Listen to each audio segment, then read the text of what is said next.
Амансыздар ма балалар, қалдарың қалай? Балалар, мынандай бір есеп қарастырайық. Горизонталь жазықта жатқан массасы 2 кг денеге қатандығы 100 ньютон бөлінген метр серпе бекітілген. Серпенің бос ұшына горизонтқа 30 градус бұрышпен F күші түсірілген. Дене мен жазықтық арасында екеуліс коэффициенті 0,5 болса, дене сырғи басқан кезде күш жұмысын анықтаңдар. Енді бұл жерде балалар серпенің әсерінен дене қозғалады, яғни дененің серпімділік күшінің әсерінен пайда болған жұмысты шығарамыз. Ол үшін біз атқарған жұмысымыз әр уақытта бұл жерде балалар А тең болады дельта еп потенциалдық энергияның айырмасына тең. Енді дельта еп дегеніміз балалар соңғы потенциалдық энергиядан бастапқы потенциалдық энергияны алып тастағанға тең. Енді қозғала бастады. Бастапқы потенциалдық энергиямыз 0-ге тең, сонда бізде еп-ға тең болды. Онымыз kx квадрат бөлінген 2. Яғни біздің атқарған жұмысымыз kx квадрат бөлінген 2 болды. Бұл жерде балалар x'іміз жоқ, сонда көкзаны пайдаланып жерек. F тең болады kx. Осы жерден x өрнектеп шығарып алайық балалар. X тең болады F бөлінген k. 5-ті 3-ке қойып жерек балалар. 5-ті 3-ке қоямыз. Сонымен А тең болады k F квадрат бөлінген 2 k квадрат. К мен k-ның квадрат қысқарсын. Сонда F квадрат бөлінген 2k. Сонымен балалар бізде егер мысалы x жоқ болса, онда біз потенциалдық энергияны осындай формуламен қорытуымызға болады екен. Бұл енді бірден егер білетін болсаңыздар, бірден жазып болады. Бірден 7-ші формуладан бастап шығаруларыңызға болады. Яғни А тең болады F квадрат бөлінген 2k. Өйткені серпені енді қозғай бастадық. Бұл жерде енді бізде осы тарту күші жоқ, серпені тартатын күш. Енді бізге сұлбаны салып қойып, осы сұлбамен жұмыс істеуіміз керек. Яғни барлық күштердің қосындысы енді қозғала бастаса, Ньютон бірінші заңына бағынады, барлық күштер қосындысы 0-ге тең. Бұл жерде әсер етіп тұрған күштерді жазайық. Вектор түрінде алдымен жазып алайық балалар. F тарту күші, екеуліс күші, плюс тіретін реакция күші, плюс mg, осы күштердің бәрі бірлігіп, денеге қорытқы күш 0-ге тең болады. Бұл Ньютонның бірінші заңы. Сіздер үшін жазып қояйық. Бірінші заңы. Егер сіздер балалар осы атқарған жұмысты мына F квадрат бөлінген 2k-ны білетін болсаңдар, формуланы онда сендер осы 7-тен бастап шығара берулеріңізге болады. Бұл сіздерге жай ғана түсінікті болу үшін ғана қорытып шығардым. Ары қарата енді ой үргесімен жұмыс істеңіз балалар. Ой үргесімен. Ой үргесі.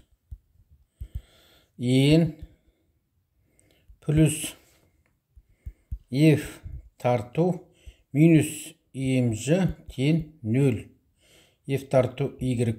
F y салайық балалар. F y. Бұл бізден 9 теңде. Осы жерден балалар енді шығарып алайық. Ең тең болады mg минус F y болды. Сұлбадан қарайтын болсақ, балалар мынада бұрышқа қарсы орналасқан катеттің гипотенузаға қатынасы синус альфаны береді. Яғни F y-тен F-ге қатынасы синус альфа. Сұлба үшін керек екен. Сонда F y-тен F-ге қатынасы синус альфа. Осы жерден F y-ті өрнектеп шығарып алайық балалар. F көйтілген синус альфа. 12-ні 10-ға қояйық балалар. 12-ні 10-ға қоямыз. Жазып қояйық сіздерге түсінікті болсын. Қоямыз. Сонымен тіректің реакция күшін толық өрнектеп шығарып алдық. mg минус F синус альфа. 13. Бұл не үшін керек? Бұл бізге керек балалар екеуліс күшін анықтау үшін. Не? 7-ші сыныпта бізде екеуліс күшін мю ең. Сонда болды бізде мю жақсы сыртына шығарып жерек. mg минус F синус альфа болды. 14-ші формула. Енді ой күшесімен жұмыс істейік балалар. Ой күшесімен. Барлық күштердің қосындысы енді қозғала бастады балалар. Тағы да нөлге тең иә, бұл жерде үдеу қозғалған жоқ. Сондықтан бұл жерде екі сөзіне бағыттасы плюс болады да, қарама қарсы минус болады. Яғни fx минус fy өріс тең 0. Ол екі сөзіндегі Ньютон бірінші заңын жаздық балар. Бұл қозғалыстың тәуелсіздік принцип бойынша fx минус fy өріс тең 0. Бұл екі сөзіндегі Ньютон бірінші заңы. Ол екі сөз үшін жаздық балар. Ньютонның бірінші заңы. Енді осы жерде балар бізде fy өріс бар. Аны 14-ші форманы қорытып шығардық толығымен. Енді fx бұл жерде тағы сұлба бізге көмекке келеді балар. Бұрышқа іргелескен катеттің гипотенуза қатынасы косинус альфаны береді. Яғни fx-тің f-ге қатынасы косинус альфа. Сұлба арқылы жұмыс істеп отырмыз балар. fx-тің f-ге қатынасы косинус альфа. Осы жерден fx-ті өрнектеп шығарып алайық балар. fx f көйтілген косинус альфа. 17-ні 15-ке қойайық. 17-ні дүнген 14 пен 17-ні жаз қойық балар. Сіздерге түсінікті болсын. 14 пен 17-ні 15-ке қоямыз. Сонымен f косинус альфа минус мю емжі минус f синус альфа тең болады 0. Енді осы жерден балар жақсана шеректі. Біздің мақсатымыз күш табу е балар. f косинус альфа минус мю емжі плюс болатын жерде плюс мю f синус альфа тең 0. Енді f-ті бір жаққа шығара салайық. f-ті бірден жақшаған сыртына шығара салайықшы балар. Косинус альфа плюс мю синус альфа тең болады мю емжі. Осы жерден f-ті өрнектеп шығарып алайық балар. f тең болады мю емжі косинус альфа плюс мю синус альфа. Бұл біздің 21. Енді балар 21-ді бізде f квадрат бөлінген 2k білеміз де, ол нешінші формула 7-ге 21-ді жерде дұрыстап жазып жіберейік балар. 21-ді 7-ге қоямыз. Қай формуладан шығып жатқаны түсінікті болады. Осы жерде бізде a тең болады f квадратымыз. Бәрін квадратта алайық балар. Мю емжі косинус альфа плюс мю синус альфа квадраты бөлінген 2k. 1 бөлінген 2k деп жазып салайық балар. 22 болсын. Орнына қойып есептеу гәне қалды. a тең болады. Бізде мюміз 0,15.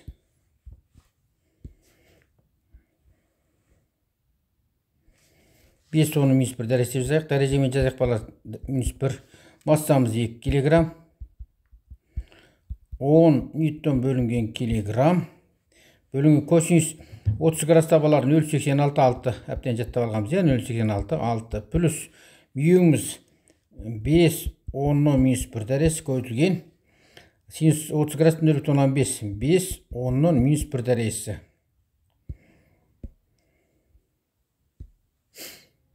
Осының квадраты болады сонда.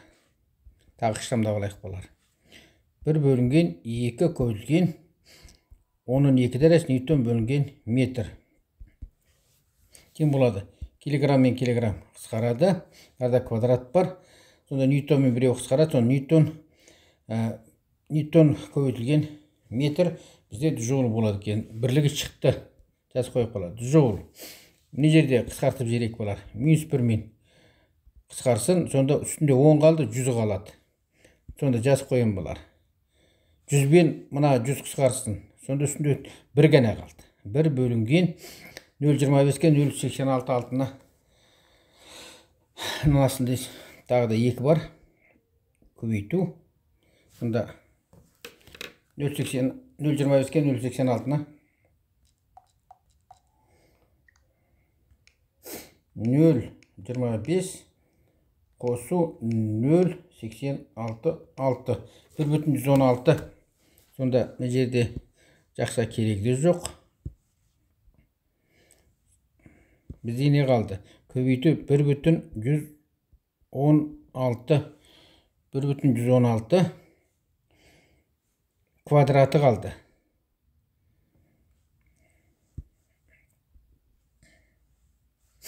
Джоул. Енді осыларды 1-ді 2-ге бөлсек 0,15, 0,15-ті 1,116-ға 2 рет бөле саламыз. Сонымен 1-ді бөлем 2-ге бөлем 1,116-ға бөлем 1,116-ға 0,14 жол. 0,14 жол болды.